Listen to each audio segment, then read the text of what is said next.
चीनी ज़बान में कितने हुरूफ हैं? एक भी नहीं। चीनी ज़बान उर्दू ज़बान या इंग्लिश से मुख्तलिफ है कि चीनी ज़बान के हुरूफ नहीं होते। चीनी अल्फाज के साथ साथ जो हुरूफ नज़र आते हैं उनको हान यू पिनयिन कहा जाता है, जिसे लातिनी हुरूफ तहज़ीब की मदद से चीनी अल्फाज की आवाज़ ज़ाहिर करने के लिए इस्तेमाल किया जाता है। चीनी अल्फाज हुरूफ नहीं बल्कि इश्काल की तरह क्यों लगते हैं? दरअसल चीनी इश्काल ही अल्फाज बनाती हैं। कुछ चीनी अल्फाज देखकर आप उनके मानी का अंदाजा लगा सकते हैं। मसलन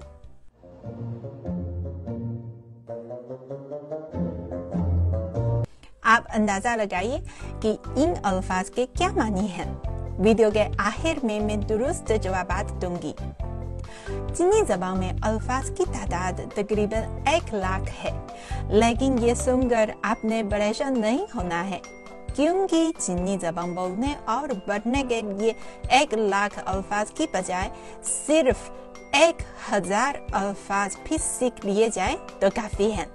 चीनी अल्फाज का तलफ़ुज़ या उन्हें बोलना कैसे सीखें? हान यू पिनयिन की मदद से आप चीनी अल्फाज का तलफ़ुज़ जानेंगे। हान यू पिनयिन या पिनयिन लातिनी हुरूफ तहज़ीब की मदद से चीनी अल्फाज की आवाज़ ज़ाहिर कर सकते हैं।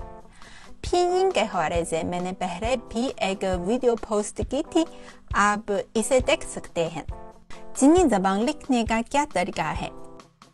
चीनी रस्मुल ख़त उर्दू ज़बान से मुख्तलिफ है। चीनी ज़बान बाईं से दाईं जानिब लिखी जाती है, इसीलिए उसे बाईं से दाईं तरफ ही पढ़ा जाता है।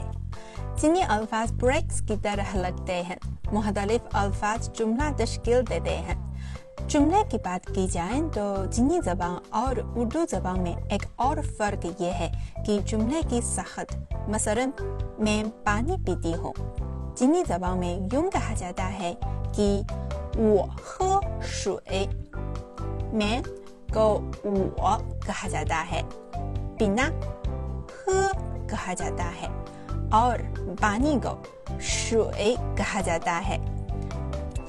तरतीब ऐसी है कि पानी से कबल पीना और चीनी ज़बान में मुज़क्कर, मुनीस या जमा के अल्फाज को बदलने की ज़रूरत नहीं, इसीलिए ग्रामर का लिहाज से चीनी ज़बान बहुत आसान है, खास तौर पर बोलने लिए।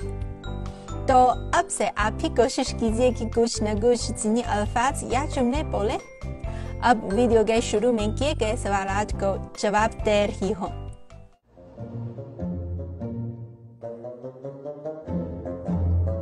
क्या आपका अंदाजा सही था?